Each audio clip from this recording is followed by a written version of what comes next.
Assalomu alaykumlar. Bu xonamizdan bitti xudo xolasa. Devorlari Atachentadan keyingina trafalet urilgan ustini bellanib ham shunday tiyagalar bular qistirilgan. Ban tarafimiz yine dekollarni qistirib har borasini ayna qo'yib chiqdik. Ajoyib chiqdi, bu boshqacha ne olib chiqdi xudo xolasa yana ko'ringlar. Ajoyib. Toplarımıza lüstralarını kıstırdık.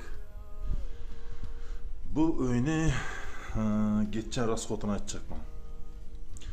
Materyalına 9,5 milyon pul gitti o bir şey. Bitirlen işte materyallarına.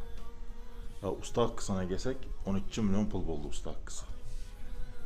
Tepede telefon numarlarımız var. Şimdi işler gerek olsa xudo xolasa telefonlaşarız da elden gelince hizmet edip veremiz.